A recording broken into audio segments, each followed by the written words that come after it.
감사함의 모든 말씀 우리 구주 예수님의 이름으로 기도드렸습니다. 아멘. 예, 오늘 본문의 말씀을 가지고 오직 여호와만을 앙망합니다 하는 제목으로 저와 여러분들이 이 말씀을 나눴으면 좋겠습니다. 야곱아 어찌하여 내가 말하며 이스라엘아 내가 이르기를 내 길은 여호와께 숨겨졌으며 내 송사는 내 하나님에게서 벗어난다 하느냐. 이사야는 하나님의 메시지를 전하면서 결론적으로 하나님을 바라보라라고 이야기를 하고 있습니다. 믿음이 뭐냐? 나를 보고 믿는 것이 아니다. 하나님을 바라보면서 믿는 거다라고 말씀을 합니다. 창세기에도 아브라함은 자신을 바라볼 때 믿음이 실패했습니다. 나는 나이가 99세고 내 아내는 90세고 나는 늙었고 이렇게 나를 자꾸 보면 믿음이 약해집니다. 그러나 하나님을 바라보면 하나님께서 나를 봐라. 나는 전능하신 하나님이다. 엘샤다이 하나님이시다. 이렇게 할 때 아브라함이 하나님을 봤을 때 99세 때에 비로소 이제 믿음이 생긴 거죠. 내가 나이가 들고 내가 연약할지라도 하나님은 능하신 하나님이다. 이게 우리가 믿음의 과정인 거죠. 처음에는 나를 보는 신앙, 내가 어떻게 해야 되고 하나님을 하는 것이 이제 하나님만을 바라보면서 나아가는 신앙으로 변화되는 겁니다. 사라는 90세에 그 믿음이 바뀌었습니다. 아브라함은 99세에 바뀌었죠. 하나님을 바라보는 것이죠. 그래서 믿음이라고 하는 것은 세상에나 환경을 바라보지 않고 하나님을 바라보는 거다라고 말씀을 합니다. 이 말은 우리에게 적용하면 우리 자신을 보지 말고 예수 그리스도를 바라봐라 이런 뜻이죠. 이 히브리서의 주제입니다. 신약의 히브리서에서 주제가 너를 보지 말고 예수 그리스도를 보라. 또 이렇게 이사야의 메시지도 하나님을 바라보라. 아브라함에게도 하나님을 바라보면 믿음이 선다라고 하는 것이죠. 그래서 우리의 시선을, 우리의 관심을, 우리의 생각을 하나님 앞에 집중하라라고 하는 겁니다. 우리가 믿음이 떨어질 때는 나를 볼 때, 나는 이렇게 힘들고 몸이 약하고 또 가난하고 뭐가 없고 뭐도 없고 막 이렇게 그런 거를 바라보면 우리는 정말 이렇게 믿음이 떨어지고 이게 믿는 것이 무슨 의미가 있을까 이런 생각을 하잖아요. 그런데 우리가 하나님을 바라보면 그런 어떤 상황에도 이렇게 믿음이 생기는 겁니다. 그게 이제 믿음인 것이죠. 근데 이 메시지를 이제 이사야가 이렇게 선포하는데 오늘 이 메시지가 이스라엘 백성들의 가슴에 와닿지 않습니다. 여기서 보면 야곱아 어찌하여 내가 말하며 이스라엘아 내가 너에게 이렇게 이야기하잖아요. 그런데 이 이사야가 사역하던 때는 히스기야 때입니다. 히스기야 때인데 이사야는 남유다에서 사역했던 사람입니다. 그런데 그때 벌써 북 10개의 지파는 아수르한테 망해서 북이스라엘은 다 망했어요. 그래서 북이스라엘은 다 망해서 포로로 끌려갔고 남유다도 예루살렘 성만 말고는 다 포위돼가지고 그냥 예루살렘 성도 포위돼가지고 망하기 직전까지 막 이렇게 갔던 때가 있었잖아요. 그런데 이사야에게 하나님께서 뭐냐면 유다야 이렇게 말하지 않고 야곱아 이스라엘아 이렇게 이야기합니다. 이스라엘의 10지파가 다 포로로 가고 흩어져 있고 유다에 있던 지파들, 남유다에 있던 사람들도 많은 사람이 아수르로 잡혀갔어요. 마지막에 바벨론으로 포로로 가기도 했지만 그 전에도 벌써 아수르에게도 예루살렘 말고 여러 성읍들이 이게 점령당했기 때문에 포로로 끌려간 사람들이 굉장히 많은 거예요. 그래서 뭐냐면 유다도 지키기 힘들고 유다도 그냥 풍전등한데 이스라엘 사람들은 다 포로로 가 있는데 그 이스라엘 사람들에게 이 하나님께서 너 하나님을 바라봐라 라고 이야기할 때 이 이야기를 들은 이스라엘 백성들은 귀가 열리지 않은 거죠. 북이스라엘은 벌써 다 포로로 가가지고 어디로 가 있는지 모르는 거죠. 저는 이 아수르 땅에 곳곳에 흩어져 있었습니다. 나라도 일터도 가정도 빼앗기고 가족들은 다 흩어졌습니다. 어린 자녀들은 팔려갔고 아내들은 농락당했고 그리고 자신들은 옷을 벌거벗겨가지고 그저 끌려갔단 말이죠. 그리고 이 포로의 시간이 언제 끝날지도 모르는 겁니다. 그것을 남유다에 있던 이사야 선지자가 그것을 봤어요. 남유다 사람들도 봤어요. 자기 형제들이 비록 싸웠지만 한 200년 동안 북이스라엘과 남유다가 싸웠지만 그래도 하나님의 백성 이스라엘이라고 하면 12지파를 다 생각할 텐데 그들 중에 다 포로로 가 있는데 이사야는 그것들이 야곱과 이스라엘이라고 12지파 모두를 아우르는 분열되어 있는 남북이 아니라 완전히 완성된 이 이스라엘 지파들에게 대해서 이것들을 하나님께서 이렇게 다 하나님을 바라봐라 이렇게 이야기를 하는 겁니다. 그런데 이스라엘 사람들이 그 외침이 귀에 들어올 리가 없죠. 그래서 그런데 이제 이사야는 계속 하나님만을 바라봐라. 하나님을 믿어라. 네 환경이 어떨지라도 포로로 가더라도 자식이 팔려가도 하나님만을 믿어라. 그러면 이스라엘 백성들의 마음은 어떻겠어요? 무슨 소리야? 이게 지금 할 말이야. 이 시대도 안 맞고 때도 안 맞아. 오늘 이스라엘 사람들의 이야기는 이겁니다. 오늘 말씀해 보면 27절에 야곱아 어찌하여 내가 말하며 이스라엘은 내가 이르기를 야곱과 이스라엘 즉 이스라엘 10지파 흩어지고 남아있는 유다 2지파까지도 해서 뭐냐면 다 이렇게 이야기합니다. 내 길은 여호와께 숨겨졌으며 내 송사는 하나님에게서 벗어난다 한다. 이 이스라엘 백성들이 그잖아. 하나님은 내 기도를 듣지 않고 나가 간구하는 걸 숨어서 받지 않는다. 이렇게 이야기를 하는 것이죠. 여러분, 죄인들의 특징은 뭐냐? 죄인들의 특징은 자신의 죄와 허물과 실수는 가볍게 생각하면서 자신이 겪고 있는 고난과 고통은 굉장히 크게 생각을 하는 겁니다. 내가 한 것 정도는 이 정도야 누구나 다 범하는 죄지 않아? 다 모든 민족이 다 우상 숭배하는데 왜 우리 민족만 이렇게? 또 내가 이렇게 이 정도는 다 세상 살아가려면 이 정도는 거짓말하는데 왜 나는 이렇게 크게 고통을 받아야 돼? 이런 생각을 한다는 것이요. 이게 죄인인 인간의 어떤 생각입니다. 이사야서가 이 이스라엘 백성, 이 포로로 가고 또 남아있던 유다도 잡혀가고 이제 겨우 이렇게 이 남유다만 히스기야 때 그냥 아수르가 이 예루살렘을 포위해가지고 그냥 쑥대밭을 만들고 그런 상황에 있을 때 이스라엘 백성들이 그런 이야기합니다. 나는 다른 민족들은 다 우상숭배 잘하고도 잘 나가는데 아수르는 얼마나 우상숭배를 많이 하고 다른 민족도 우상숭배하는데 왜 우리만 이렇게 고통을 당하느냐. 우리가 좀 우상숭배했기로서는 이게 뭐가 그렇게 우리가 이렇게까지 망해야 되는 거냐. 그런 원망과 불평과 억울함을 호소하는 겁니다. 그런 이야기죠. 내 길은 여호와께 숨겨졌어. 하나님으로 나가는 길은 막혔고 하나님은 내 길을 들어주지 않아. 내 송사, 내가 하나님 앞에 재판을 청구하고 나는 저런 악인들이 우리를 공격하면 되겠습니까? 이런 것들은 하나님께서 관심이 없는 이런 상황이다라고 불평을 하는 것이죠. 그런데 이사야 선지자는 뭐냐면 이스라엘 백성들에게서 야곱아 이스라엘이라고 부릅니다. 유다라고 부르지 않고 다 포로로 가 있던 이 북이스라엘까지 포함해가지고 이 두 이름을 같이 부르는 거죠. 왜 그러면 두 번 이 이름을 불렀냐? 이것은 이스라엘 백성들에게 하나님에 대한 상처와 오해가 있다라고 하는 것을 이 이사야가 이렇게 안타까워하면서 이렇게 애절하게 이야기하는 겁니다. 그것은 뭐냐면 이스라엘 백성들이 이렇게 이야기하는 거예요. 내 길은 여호와께 숨겨졌으며 내 송사는 하나님에게서 벗어났다라고 원망합니다. 여기서 내 길은 여호와께 벗어났다는 말은 내가 하나님 앞에 나아갈 길이 막혔다. 내가 하나님 앞에 나와서 간구할 수 없다 이런 거예요. 또 하나님께서 내 사정을 알아주었으면 우리가 이렇게 막힌 이 답답한 심정을 뚫어줘야 되는데 하나님께서 나가서 호소할 길을 하나님께서 막았다 이런 거예요. 하나님은 안 들어주신다 이런 거죠. 그리고 뭐냐면 하나님께서는 왜 나의 원통함을 털어주지 않느냐라고 하는 겁니다. 이 말은 사실이죠. 이스라엘 백성들이 강구한데 다 포로로 갔잖아요. 그죠? 근데 이 말을 조금 더 다르게 깊이 생각해보면 그 말에 허점이 있습니다. 그것은 이스라엘 백성들이 포로 생활하게 된 이유를 전혀 생각하지 않는 거죠. 그들은 우상 숭배를 했고 음란했고 하나님께 불순종하며 하나님을 무시했습니다. 하나님은 여러 차례 경고하고 또 경고하고 또 경고했습니다.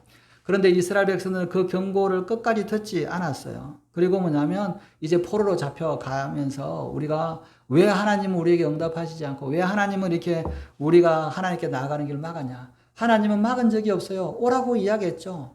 북이스라엘에게 선지자가 그냥 한두 명만 보낸 게 아니잖아요. 여러분, 선지자 중에 선지자, 가장 이렇게 구약의 선지자를 대표하는 사람이 누굽니까? 엘리야와 엘리사잖아요. 그 활동했던 지역이 북이스라엘 지역이에요. 그죠? 그렇게 하나님께서 돌아와라. 그런데 끝까지 안 돌아와가지고 이제 이렇게 하나님 앞에 이렇게 징계를 받아서 포로로 가는데 이스라엘 백성은 자기가 당한 것만 원통하고 억울하다고 이야기합니다. 그냥 원통하고 억울하죠. 우리가 생각을 해보세요. 전쟁이 나가지고 포로로 잡혔는데 자식들은 팔려가, 아내도 팔려가, 자기는 혼자서 끌려가, 재산 다 무너지고 그냥 이런 것들을 볼 때마다 뭐냐면 억울하고 원통한 거죠. 근데 이것은 오늘날 우리 사회가 가지고 있는 문제이기도 합니다. 우리가 때때로 뭐냐면 정치가 왜 이렇게 어렵냐, 경제가 어렵냐, 사회가 왜 이러냐, 모든 영역에서 우리가 왜 이렇게 힘드냐, 이런 고통과 아픔에 대한 원인에 대해서 그것을 규명하지 않습니다. 그렇죠? 어떤 사람은 한국이 헬조선이다. 나라가 왜 이렇게 하냐. 그런데 결과만 가지고 상처를 입어요.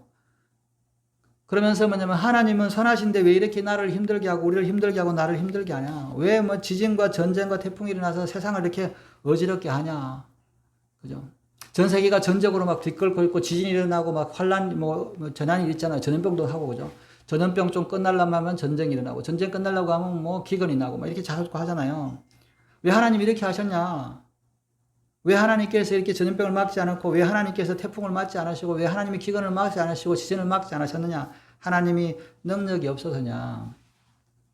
그런데 우리가 조금만 더 생각해 보면 노아 시대의 홍수로 인류가 심판받은 것이 하나님 때문이 잘못이냐? 아닙니다. 죄악이 심판을 몰고 온 거예요.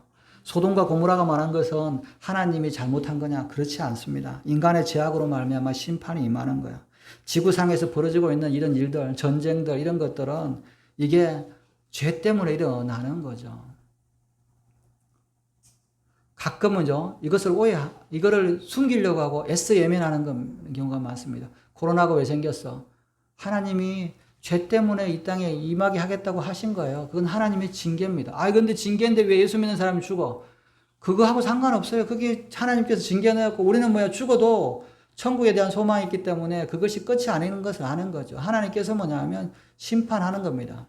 그런데 그래서 아니면 예수 믿는 사람은 살려줘야지.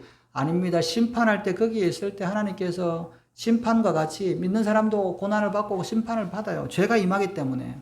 그죠? 왜 소돔 고모라에서는 10명으로 50명이고 구해준다면서 왜 우리는 안 하냐? 우리는 더 많지 않냐? 그러나 우리는 뭐예요? 우리가 그것 때문에 예수 믿는 사람이 깨어있어요. 이렇게 임하는 것은 하나님 앞에 심판, 죄 때문에, 우리 민족의 죄 때문에라고 하고 회개하고 하나님 앞에 간구해야 하는 거죠. 여러분 6.25 전쟁 때요. 대구나 부산으로 내려갔던 성도들이 주일날 천막 쳐놓고 길바닥에서 예배 다 드렸습니다. 드리면서 했던 기도가 뭡니까? 하나님 우리 죄를 용서해 주십시오. 우리가 우상숭배도 하고 신사참배도 하고 이거 하나님께서 전쟁 내린 건데 불쌍하게 달라고 살려달라고 기도했어요. 기도하니까 하나님께서 나라가 안 망하게 해준 거잖아요. 그게 예수 믿는 사람의 역할인 겁니다.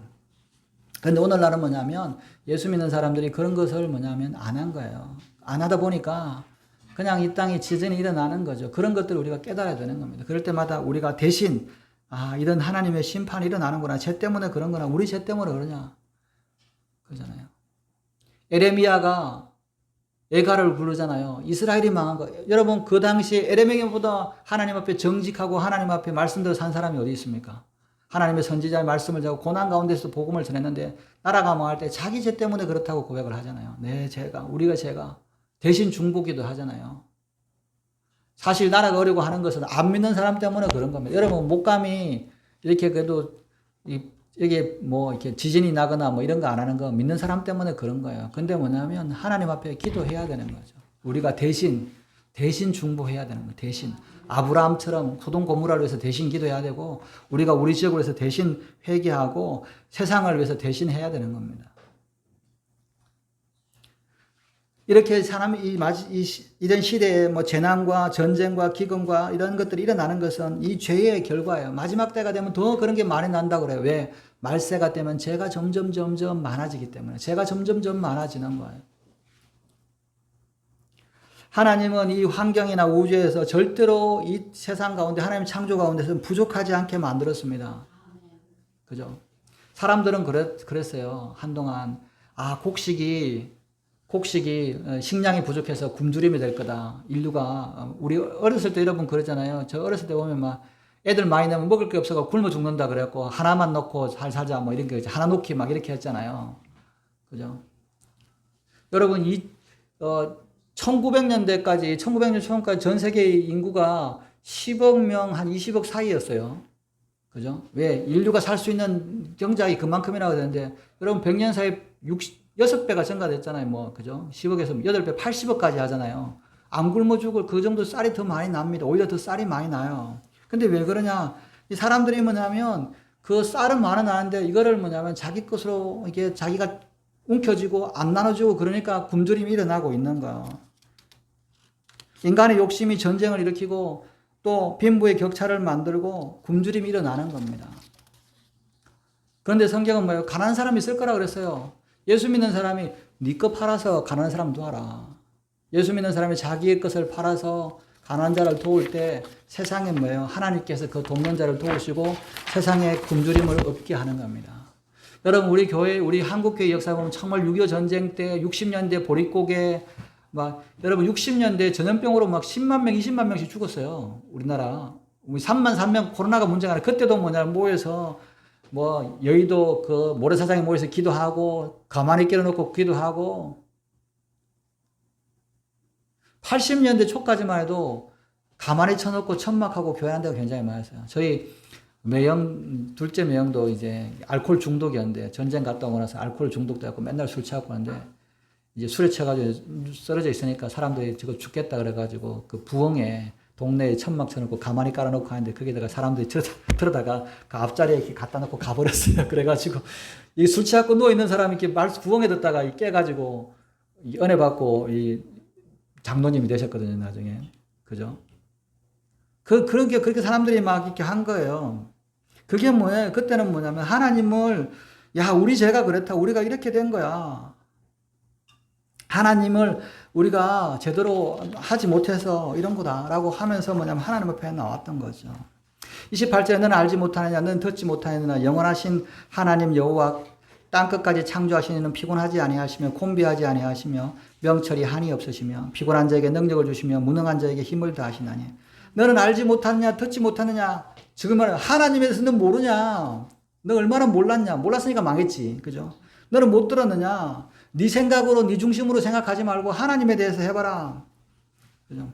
하나님에 대해서 잘못 알고 알지 못해서 뭐냐면 자기 생각으로 자기가 우상숭배하고 범죄하고 망한 거고 그런 것도 생각 안 하고 하나님은 나한테 관심도 없고 하나신다 이렇게 하는데, 하나님은 나한테 이렇게 힘들게 이렇게 하는데 잘못되면 하나님이 나한테 왜 이렇게 하냐 이렇게 이야기하는 거죠. 그런데 네가 하나님을 제대로 알지 못해서 그런 거 아니냐. 여러분, 우리가 문제가 생겨나는 건 예수님이 잘못한 게 아니라 우리가 예수님을 제대로 잘못 알고 믿었으니까 문제인 거죠. 기독교가 잘못된 게 아니라 그 사람들 듣나보면 저 옛날에 다녔는데 교회에 상처를 입어서. 교회에 왜 상처를 입어? 예수를 제대로 안 보고 죄를 안 보니까 교회에 상처받고 성도들한테 상처받고 그래서 교회 떠난다고, 그죠? 자기가 생각하는 허상을 믿는 겁니다. 하나님을 제대로 바라보라. 하나님에 대해서 지식이 너무 없지 않냐. 네 일방적으로 생각하는 하나님이 아니다. 그래서 이사야는 하나님을 이렇게 이야기합니다. 첫째, 하나님은 어떤 분이냐. 시간과 공간의 제약을 받지 않으셔. 인간은 시간과 공간의 제약을 받지만 하나님은 영원 전부터 영원까지 계시는 분이시다. 하나님은 시간의 제약을 받지 않으시고, 두 번째, 하나님은 땅끝까지 창조하신 분이시고, 그래서 하나님은 우주를, 인간을 창조하시고 통치하고 다스리시는 분이다. 세 번째는 하나님은 지치거나 피곤해하지 않으신 분이다. 그리고 하나님의 능력은 무한하고 그 힘이 날마다 새롭기 때문에 지치는 법이 없습니다. 도중에 포기하는 법이 없습니다. 우리를 구원하는 데 능력이 없으신 분이 아닙니다. 그래서 그분을 바라보면 하나님은 능력이 있으신 분이구나. 어떤 상황에도 나를 구원하실 수 있는 것이다 라고 이야기하는 겁니다. 넷째, 하나님의 명철은 한이 없다. 하나님의 지혜와 지식은 무궁하며 그의 분별력과 통찰력은 완벽합니다. 무식이라는 말은 뭐예요? 지식이 없다는 거예요. 무슨 지식이 없느냐? 수학이나 과학이나 영어의 지식이 아니라 하나님에 대한 지식이 없기 때문에. 세상 공부 잘하고 영어 잘하고 수학 잘하면 똑똑한 줄 아는데 하나님에 대한 지식은 무식한 거예요. 그러니까 문제가 생기는 거죠. 그래서 뭐냐면 결론은 뭐냐면 하나님에 대한 생각과 관점을 바꿔라. 하나님을 바라보고 하나님이 어떤 분이냐를 성경에서 말씀하시는 하나님으로 받아라. 네 생각대로 믿는 하나님이 아니라. 이 생각과 관점을 바뀌지 않으면 우리의 삶과 고통은 그냥 우리의 삶에 임하는 이런 저주와 이런 고난이 절대로 변하지 않는다. 내가 잘못된 하나님 앞에서 계속 기도하고 있으니까 그 기도는 응답되지 않는 게 당연하죠. 내가 경험하지 못하고 동의할 수 없어도 성경에 기록되어 있는 하나님으로 내 생각을 바꾸고 그 하나님을 바라볼 때 그때 믿음이 생기고 하나님의 능력이 임하는 겁니다. 우리의 생각이 바뀌면 어떤 일이 일어납니까? 피곤한 자에게 능력을 주십니다. 무능한 자에게 힘을 주십니다. 절망한 자에게 희망을 주시고 병든 자에게 건강을 주시고 길을 잃은 자에게 길을 보게 하시고 죽게 된 자에게 부활을 주시는 것입니다. 그래서 우리가 죽어도 두렵지 않고, 여기 동네에 가보면 막 90세, 93세 먹으면 제가 가면 목사님 제가요 이거 하는 거 200번 했습니다. 뭐 300번 했습니다. 몇 바퀴 돌았습니다. 그죠? 왜 이렇게 열심히 하세요? 이렇게 해야 내가 그냥 안 죽었는데, 안 죽을 거니까. 열심히 막 해요. 운동도 막 열심히 하거든요, 그냥.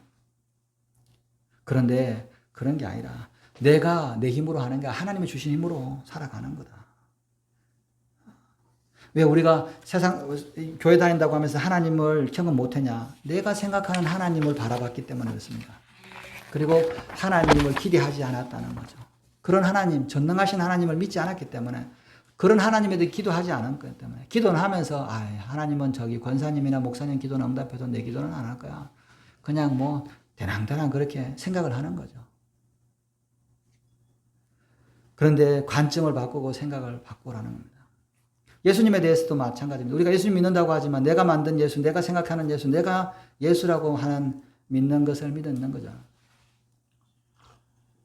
오늘 이제 전도를 빠졌는데 하도 내일 가면 또 이렇게 저를 붙들고 왜 안 나왔냐고 또 이렇게 막 섭섭하다고 그런 분이 계세요. 이렇게 아니 어제 왜 왔냐고 비가 오는데도 왜 안 나왔냐 뭐 이제 하는 분이 계셔가지고 이제 그러긴 한데 오늘 이제 우리 뭐 시찰 목사님 식사 대접하고 싶다고 해서 잠깐 오라 그래서 이제 가서 밥을 먹고 하는데 한번 목사님이 이제 그런 이야기 하더라고. 자녀들이 셋인데 애들이 다 이제 애인들이 있는데 딸 둘라는 애인들이 있는데 다들 안 믿는 사람이랑 이제 결혼을 하려고 그런다.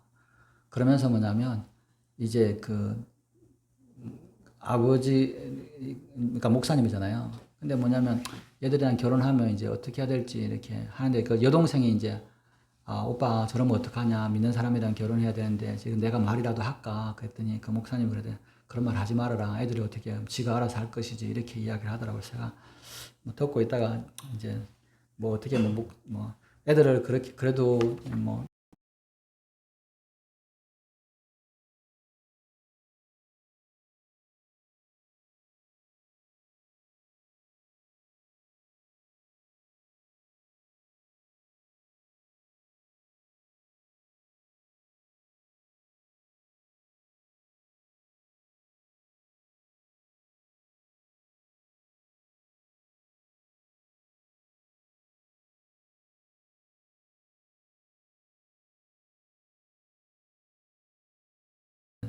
뭐 어떻게 뭐 애들을 그렇게 그래도 뭐 어떻게 뭐 애들을 그렇게 그래도 뭐 믿는 신앙 있는 그런 말 안 하면 이게 자기가 잘한 건 줄 알고 그냥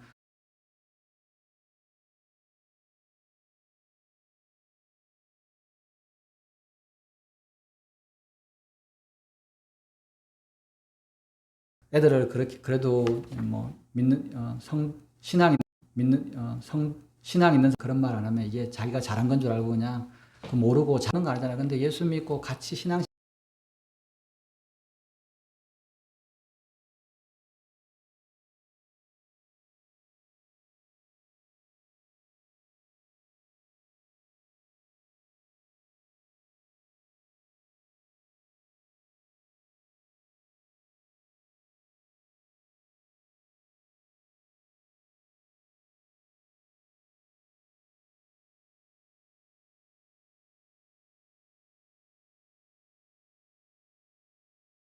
입니까? 라고 울면서 기도할 거잖아요. 근데 하나님은 그런 말씀을 하시지 않았어요. 야, 왜 네가 눈에 보이는 거, 성격적으로 뭐 쾌활하고 다 좋은 거 이런 것만 본 거지. 신앙을 우선으로 하지 않고 네가 선택한 거에 대해서 네가 책임지는 거지. 그걸 자기를 못 하는 거잖아요. 그리고 그 기회가 없잖아요. 그래서 제가 보면서 안타깝기도 하면서도 뭐냐면 뭐 저도 이제 자식이 있어서 뭐 어떻게 이제 그래 뭐 목사님이 하시겠지 알아야지 그거 뭐 그런 게 하죠. 우리 애들은 이제 큐티할 때부터 야 안 믿는 사람하고 들어오면 결혼하는 건 없다. 죽든지 나는 애를 못한다. 믿는 사람하고 다른 거 필요 없다. 너희들 공부 잘하는 남편 돈 많은 거 필요 없으니까 예수 믿는 사가 1순위고 그거 아니면 너희들은 다시는 나하고 볼 생각하지 말라. 뭐 이렇게 데려오면 어떡하겠어요. 그렇게 고통하니까. 저도 이제 그런 상황이 되면 막 이렇게 눈물로 기도해야 되죠. 그죠? 그래도 우리 애들 다 맨날 기도하는 게 그겁니다. 정말 믿는 자들, 믿는 배우자를 얻었으면 좋겠다. 믿는 배우자를 얻었으면 좋겠다. 뭐 그런 거 그죠. 뭐 성격도 좋고 그러면 좋겠지만 정말 믿는 자가 좋았으면 좋겠다. 왜? 이게 얼마나 힘든 걸 아니까. 그래서 뭐냐면 하나님에 대해서 생각을 하면 하나님을 그래도 이게 그냥 우리가 믿는 집안에서 목사가 돼도 믿는 거 신앙시키고 집회인데 불신자랑 결혼해갖고 막 살면 얼마나 힘들겠어요. 그죠? 그래서 뭐냐면 그런 것들을 좀 하나님에 대해서 좀 알면 하나님의 마음을 좀 알면 그런 것을 좀 알 텐데 이게 뭐 설교도 하고 그러면서도 그런 거에 대해서 관심이 잘 없는 하나님의 마음을 잘 안 보는 거죠. 그게 오늘날 우리의 모습인 것이죠. 그래서 우리가 생각하는 그런 그냥 하나님 우리하고 상관없는 게 아니라 우리가 이렇게 하는 것들을 선택하고 그런 마음을 가지고 있는 것들을 고통스러워하면서 지켜보시는 거죠. 하나님은 우리의 모든 것들을 보고 우리의 잘못을 보면서 뭐냐면 애통해하고 바꾸기를 이야기를 하시고 권면하시는 거죠. 제가 왜 그 말을 그 목사님한테 했냐면 그래도 목사인데 같은 목사지만 혹시나 아무도 그 이야기를 해주는 사람이 안 들었잖아요. 뭐 동생은 안 들었잖아요. 근데 뭐냐면 옆에서 그래도 이런 이야기라도 해줘서 나중에 이게 좀 문제가 있었구나 또 깨달았을 이렇게 하고 말 안 하고 그냥 뭐 저 목사님들도 다 말 안 했는데 축하한다 뭐 그냥 뭐 잘 믿으면 되지 뭐 이렇게 말했다가 나중에 덤탱이를 정 목사가 그랬는데요.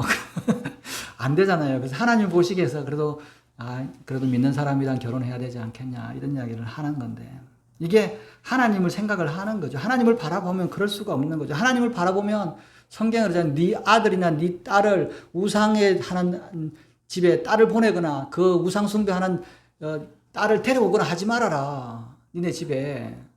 그렇게 성경이 그렇게 하잖아요. 하나님이 그런 걸 원하시는 하나님이면 크게 맞춰서 해야 되는 거잖아요. 세상은 요즘에 뭐 부모가 자식이 결혼을 해서 가타부타 할 말을 할 수 없다. 그런 게 어디 있습니까? 성경에 그렇게 되어 있으니까. 내가 아는 하나님은 그런 분이니까. 고리타분할지 모르고 이상할지 모르지만 성경에 그렇게 되어 있어. 불신자하고 멍에를 같이 매지 말라 그랬어. 그게 힘든 거야. 멍에 같이 매봐. 멍에 콧돌을 껴갖고 한 마리 이쪽하고 한쪽을 가면 둘이가 가랭이 찌르죠. 하나님은 그런 신분이야. 하나님 이렇게 말씀하셨어. 그러니까 너는 그 길을 따라가야 돼. 이렇게 이야기하는 거잖아요. 그렇게 할 때 하나님께서 우리 삶을 축복해 주시고 기적을 주시고 능력이 나타나는 겁니다. 그리고 그때 희망이 없고 미래가 없던 사람도 변화가 되고 축복이 되는 거예요. 지금 상황에 우리는 다 희망이 없고 미래가 없어 보여도 그러나 하나님께서 하시는 거예요. 교회 30년 다녔다. 되도록 크리스천 집안이다. 그런 거 중요하지 않습니다. 만약에 이런 사람들이 하나님 믿지 않는 사람처럼 산다 그러면 사람들이 그냥 네 믿음 너를 믿는지 그죠? 내 주먹을 먹겠다. 근데 그 목사님의 아버님도 목사님이에요. 은퇴하신 목사님이에요. 어머니도. 그 아버님 어머니가 불신자랑 결혼하면 안 되는데 이렇게 하는데 안 들리는 거지. 아들 목사님은. 그죠? 그러니까 어떻게 하겠어요. 그게 그래서 뭐냐면 정말 하나님에 대해서 제대로 좀 알아라. 그런 이야기를 하는 겁니다. 30절에 소년이라도 피곤하며 곤비하며 장정이라도 넘어지며 쓰러지되 오직 여호와를 앙망하는 자는 새 힘을 얻으리니 독수리 날개치며 올라감 같을 것이요 다른 법질하여도 곤비하지 아니하겠고 걸어가도 피곤하지 아니하리로다. 저는 이 말씀을 이제 설교를 주면서 이 말씀이 너무너무 감사한 거예요. 요즘에 뭐냐면 좀 뛰면 숨가쁘고 그러면 다리 후들거리고 그런데 뭐냐면 다른 박질에도 곤비하지 않다. 곤비라는 말은요 헐떡거리는 걸 말합니다. 여기죠 밑에가 헉거리는 거잖아요. 마라톤 하는데도 안 헐떡거려. 그죠? 달려가도 안 힘들고 걸어가도 피곤치 않아. 하나님이 주시는 힘은 세 가지입니다. 독수리 날개치며 올라가는 거, 다른 박질하는 사람이 숨이 차지 않은 거, 걸어가는 사람이 힘이 빠져 피곤치 않는 거, 이런 능력을 부어주시겠다라고 하는 겁니다. 저는 이 말씀이 그죠? 옛날에는 젊었을 때는 그런 게 별로 감이 안 왔어요. 당연히 뛰면 뛰고 운동하고 이렇게 당연한 건데. 근데 나이가 점점 들고 다니까, 이게 진짜 독수리 치며 올라가는 거, 다른 박질해도 숨 차지 않는 거, 걸어가도 피곤치 않는 거, 그죠? 소년이라도 피곤하고 장정이라도 넘어지는데, 나이가 들고 90이 되고 80이 돼도 피곤치 않고 숨 차지 않고 강건하다. 이게 하나님이 주시는 힘이라는 거죠. 이 힘이 지금 주실 거라고 하는 믿음이 생기는 거죠. 하나님이 그런 능력을 주시겠다라고 말씀하십니다. 내 나이가 지금 이렇게 나이가 들어서 이런 거는 기대하지 못해. 지금 나는 조금만 그래도 숨차. 그런 게 아니라 하나님은 새 능력을 주실 것을 말씀을 하고 있습니다. 하나님에 대한 관점을 바꾸면 새 사람을 경험하게 되고 거듭남의 경험을 하고 새로운 환경의 능력으로 이기는 그런 것을 경험하고 어느 순간에 내 안에 하나님의 능력이 파도처럼 몰려오는 것을 경험하는 것이죠. 여러분 자기를 묵상하면 어떤 일이 납니까? 자기를 묵상하면 자살합니다. 아, 나 못 살겠어. 그러잖아요. 나 못 살겠어. 나 못 살겠어가 자살이잖아요. 그런데 하나님을 묵상하면 뭡니까? 부활을 경험하는 겁니다. 세상을 생각하면요 답답해요. 정치가 어떻고 나라가 어떻고 경제가 어떻고 뭐 온갖 생각은 나는데 하나님을 생각하면 이상하게 희망이 생깁니다. 하나님을 생각하면 비바람이 치고 폭풍과 몰려와도 캄캄한 가운데서 빛이 보이고 내 마음이 환해지고 독수리가 창공을 날아가는 것 같고 아무리 뛰어도 피곤치 않고 숨차지 않고 뛰면 뛸수록 오히려 힘이 생기는 것. 아무리 걸어가도 힘이 빠지지 않는 것. 이런 삶이 천국에 갈 때까지 계속됩니다. 저는 이 말씀을 듣고 정말 그래? 그런 생각, 정말 그래? 그랬으면 좋겠다. 내 생각에는 절대로 있을 수 없는데 근데 하나님은 하실 수 있을 것 같아. 하나님은 하실 것 같아.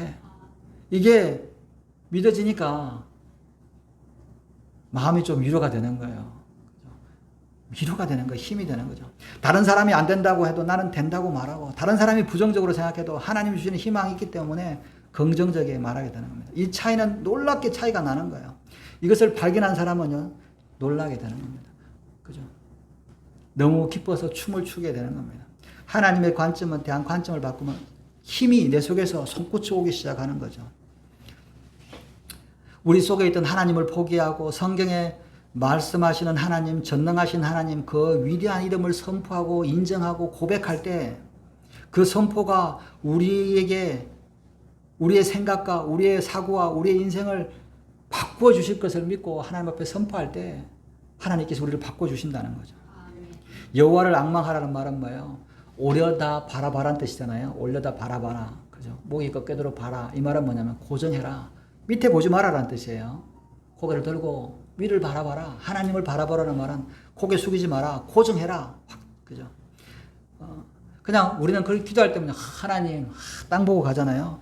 그렇게 하지 말고 한 번 슬쩍 보고 끝나는 게 아니라 끝까지 하나님을 바라보면서 하나님을 의지하면서 폭풍이 몰아쳐도 거센 바람이 불어도 하나님을 신뢰하는 거. 하나님은 창조주이시고 하나님은 땅끝까지 창조하시고 그분은 영원하시고 전능하시고 우리를 사랑하셔서 독생자 예수까지 십자가에 못 박게 하신 분. 내가 믿는 하나님은 이런 분이고 내가 이분을 영접하고 환영합니다. 내 속에 와셔서 나와 함께 먹고 마셔 주시기를 바라는 거. 그때 하나님의 능력이 나타나는 겁니다. 죽은 자를 살리시고 병든 자를 일으키시고 어둠의 세력을 몰아내는 힘이 우리를 차지하기 시작하는 거죠. 그 힘이 우리에게 나타나는 겁니다.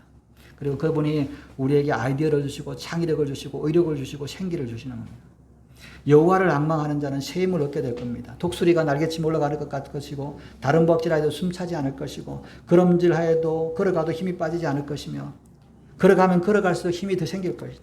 다름질하면 다름질할수록 더욱더 힘이 날 것입니다. 이것이 바로 그리스도의 삶이라고 말씀합니다. 그래서 이스라엘 백성들이 가지고 있던 원망과 불평의 하나님으로부터 창조주 하나님의 전능하신 하나님, 영원하신 하나님, 명철이 하나신 하나님 없으신 하나님, 피곤한 자에게 새 능력을 주시는 하나님, 무능한 자에게 새로운 인생을 주시는 하나님을 믿기만 하면 그 순간부터 인생이 바뀝니다. 여러분 사람이 지식은요, 사람이 공부하고 똑똑한 거는요, 태어날 때부터 주어지는 거예요. 그죠? 그러잖아요. 사람의 머리는, 공부하는 머리는 95%는 선천적이고 나머지 5%는 선천적인 것으로 태어나는데 몰랐다가 나중에 깨닫는 거. 그래서 뭐냐면 100% 머리라 그러잖아요. 태어날 때 그냥 머리인 거예요. 태어날 때 그냥 머리 똑똑한 애들은 똑똑해요. 태어날 때 머리가 부족한 애들은 부족해요. 그죠?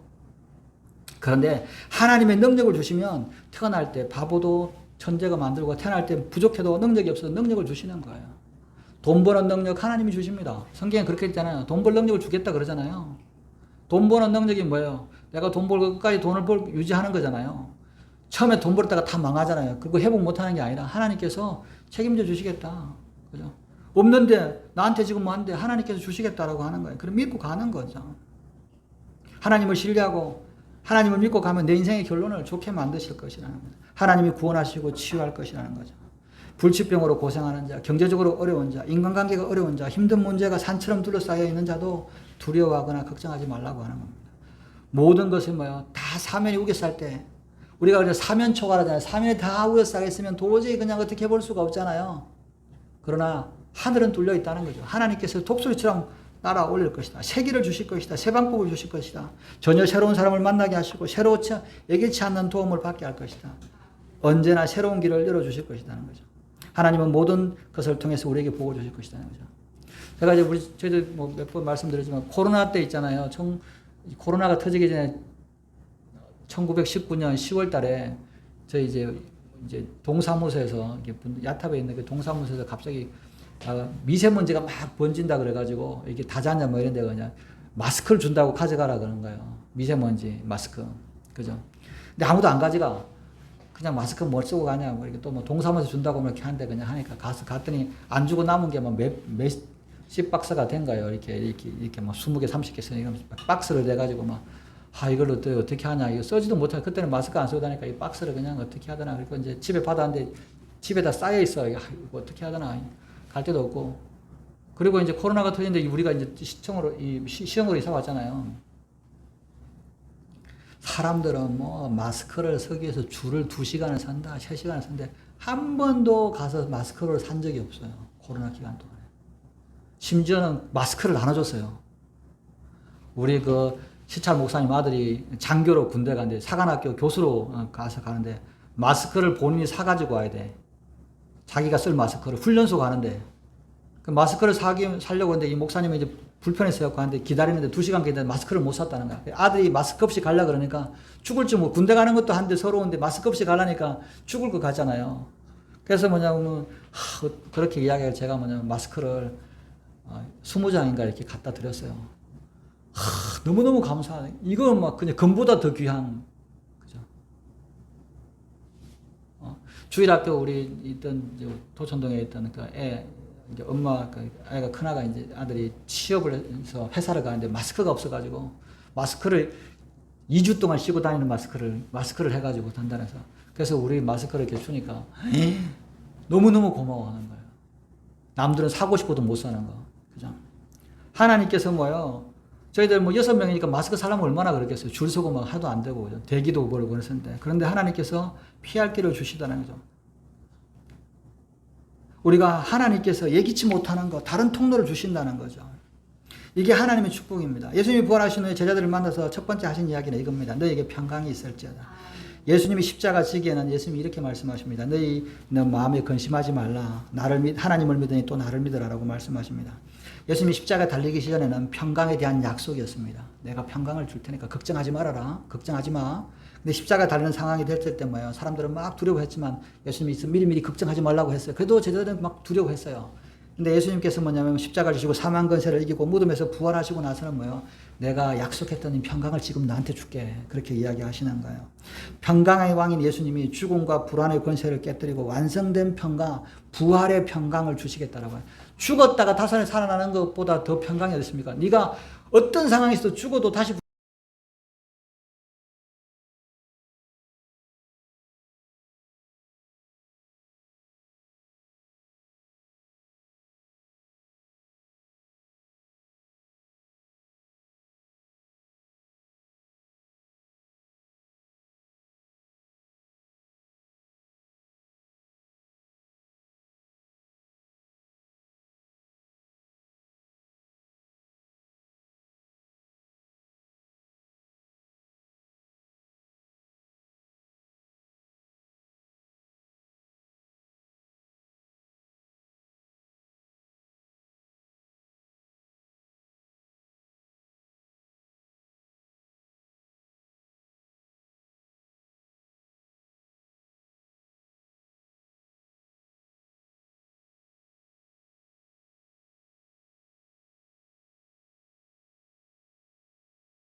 주의 종, 힘들어. 저는 하나님, 저는 장로로서 섬기겠습니다. 그러잖아요. 종은 너무 불편합니다. 이렇게잖아요. 이스라엘은 약속에 이르면 사랑은 영광스러운 의미입니다. 너는 나의 종이다. 나의 이스라엘이라고 이야기합니다. 너는 내 약속이고 나의 영광이다. 라고 말해요. 그죠? 근데 하나님은 내 종이라고 해서 강제로 종을 만들지 않아요. 내가 너에게 한 것을 보고 나를 사랑하면은 나의 종으로 스스로 되고 종이 되고 싶어서 스스로 장이라고 고백할 거야. 나를 바라보면 그 상황에서 나는 하나님의 종이야라고 말할 거야 라고 이야기하는 겁니다. 어려운 말씀이죠. 그럼에도 불구하고 그렇게 말씀하셔요. 그리고 하나님 말씀은 나는 너를 택했다 야곱아 이렇게 이야기하는 겁니다. 하나님은 야곱을 택해서 이스라엘을 만드셨습니다. 택해서 새 사람을 만드시는 거예요. 그런 종 누구든지 그리스도 안에 있으면 새로운 피조물이라 이전 것은 지나갔으니 보라 새 것이 되었도다. 하나님은 우리를 새 사람으로 축복의 사람으로 만들어 주시기 원하십니다. 과거를 묻지 말고 십자가의 모든 것들을 다 맡기시기 바랍니다. 과거는 우리를 만들지 못해요. 미래를 만들어 가지 못해요. 오직 우리의 미래는요 하나님으로부터 오는 미래입니다. 그래서 그 주님을 의지하고 나갈 때 하나님께서 우리에게 축복의 사람으로 세워주실 것이라는 거죠. 셋째는 하나님은 나의 벗 아브라함의 자손이라고 부르십니다. 여러분 포로로 끌려가고 있는데 이야기가 들려요. 이 이야기를 받아들이고 하면 소망이 생기는데 안 받아들이면 미쳐서 죽어버리는 거예요. 포로 가가지고. 하나님은 우리를 친구라고 그러십니다. 우리를 소중히 여기십니다. 우리가 어려울 때마다 이 말씀이 생각나야 되는 겁니다. 하나님은 나를 벗이라 그래. 너는 나의 종이라 그래. 내가 너를 택했다 그래. 그 말씀이 생각날 때마다 뭐예요? 주님, 제가 주님 사랑하기 때문에 기꺼이 종이 되겠습니다. 주님 사랑하기 때문에 주님과 함께 가겠습니다. 주님이 나의 친구시기 때문에 내가 내 모든 문제를 주님 앞에 상담하겠습니다. 이렇게 되는 것이죠.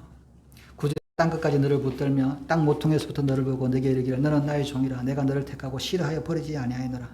아브라함은 땅끝 땅 모퉁이 갈대로에서 불렀습니다. 우리는 세상 속에 살 때 하나님께서 나를 택하여서 갈대 오일에서 나를 벗어 불러내서 나는 너의 종이 너는 나의 종이다라고 우리를 부르신 거예요. 이 의식이 우리 끝까지 뼛속까지 있어야 되는 겁니다. 우리는 하나님의 종입니다. 하나님을 사랑하기 때문에 내가 기꺼이 그 사랑하는 분을 위해서 종이 되겠다고 작정한 사람입니다. 하나님의 일을 하기 위해서 부르심을 받은 사람입니다. 이것이 우리의 사명인 거예요. 그것을 붙들고 가야 되는 겁니다. 내 걸음걸이, 내 언어, 내 삶, 내 생각, 내 세계관, 내 모든 것들이 다 주의 것입니다. 그죠? 그럴 때 주님께서 말씀하십니다. 내가 너를 택하여 싫어하여 버리지 않았노라. 지금 포로로 끌려가고 있는데 내가 너를 싫어해서 버린 게 아니야. 내가 너를 지금도 사랑하고 있어. 네가 지금 죄 때문에 고난받지만 내가 너를 사랑해. 내가 너를 택했어. 내가 너를 기다리고 있는 거야. 라고 이야기하는 거죠. 하나님이 이야기합니다. 내가 너를 택했다. 네가 실수하고 죄를 졌고 그 죄가 지금 너를 포로로 끌고 네 인생을 완전히 무너뜨리고 정말 그렇게 죽은 가운데 있을지라도 내 사랑이 네 죄보다 더 크다. 내 용서가 내 허물보다 더 크다. 나는 너를 구원하겠다. 약속을 하시는 것이죠. 이게 하나님의 말씀인 거죠. 이 말씀을 깨달았을 때 하나님 앞에 찬양을 하지 않을 수 없는 거죠. 그래서 하나님께서 그 다음에 아주 유명한 말씀을 하십니다. 41장 10절 말씀이죠. 두려워하지 말라. 내가 너와 함께함이라. 놀라지 말라. 나는 네 하나님이니라. 내가 너를 굳세게 하리라. 참으로 너를 도와주리라. 참으로 나의 어려운 손으로 너를 붙들리라. 두려워하지 말라. 놀라지 말라. 라는 말은 소극적인 겁니다. 소극적은 야 두려워하지 마. 놀라지 마. 지금 이거 포로로 끌려가고 있잖아. 두려워하지 말고 놀라지 마. 그리고 막 내가 굳세게 하겠다. 도와주리라. 붙들리라. 이건 적극적인 거예요. 하나님께서 너는 나의 종 이스라엘이다. 내가 택한 백성이다. 나의 벗 아브라함의 자손이다. 땅끝까지 너를 불렀으니까 내가 너를 택하고 싫어해 버리지 않을 것이다. 두려워하지 말고 놀라지 마라. 내가 너를 굳세게 할 것이다. 너를 도와줄 것이다. 너를 붙들 것이다. 라고 말씀했어요. 그 말씀 때문에 포로로 갔던 이스라엘 사람들이 뭐요? 바벨론의 주요한 총리가 되잖아요. 다니엘, 그죠? 바사의, 그죠? 나라를 자주우지하는 그런 사람이 되잖아요.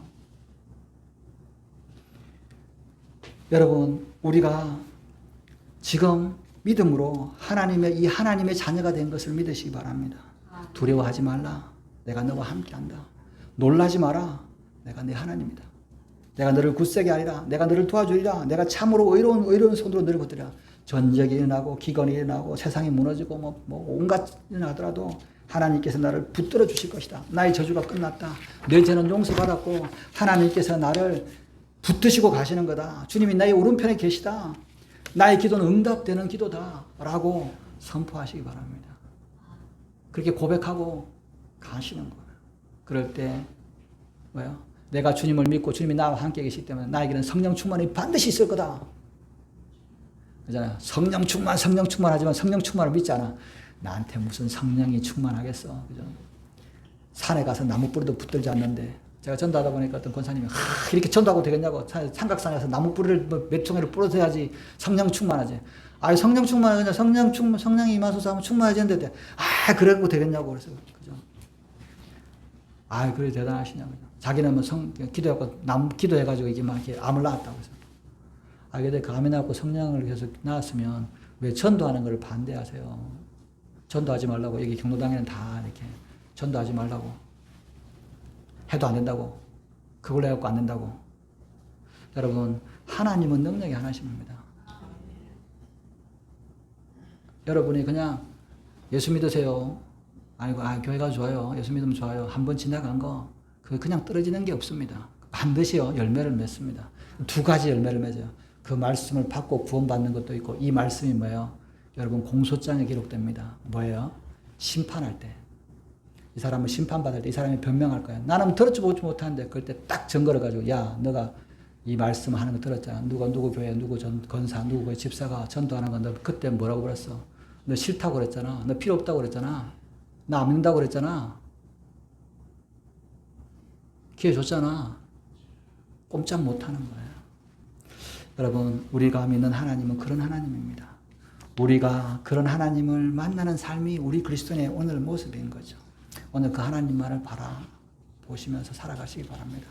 그럴 때 나는 부족하고 나는 연약할지라도 그 하나님의 전능하신 능력이 나와 함께 하시고 이 모든 힘든 세상을 이겨내게 하시고 나에게 능력의 하나님으로 임하시고 나를 축복하시는 하나님을 만나시는 저와 여러분들 되시기를 주님의 이름으로 축원합니다. 기도하시겠습니다. 하나님 아버지, 우리의 환경을 바라보고 나를 바라보면 아버지요, 정말 믿음이 떨어지고 세상을 살아갈 수 없을 것처럼 보입니다. 그러나 하나님을 바라볼 때 아버지와 세상에 어떤 어려움과 환란이 있을지라도 소망이 있고 희망이 있고 평강이 있는 줄 믿습니다. 오늘도 우리가 땅을 바라보고 나를 바라보는 것이 아니라 오직 여호와 하나님만을 바라보고 아버지와 살아가는 저희를 되게 하여 주시옵소서. 감사하며 이 모든 말씀을 우리 구주 예수님의 이름으로 기도드렸습니다. 아멘. 찬송가 24장 보시겠습니다.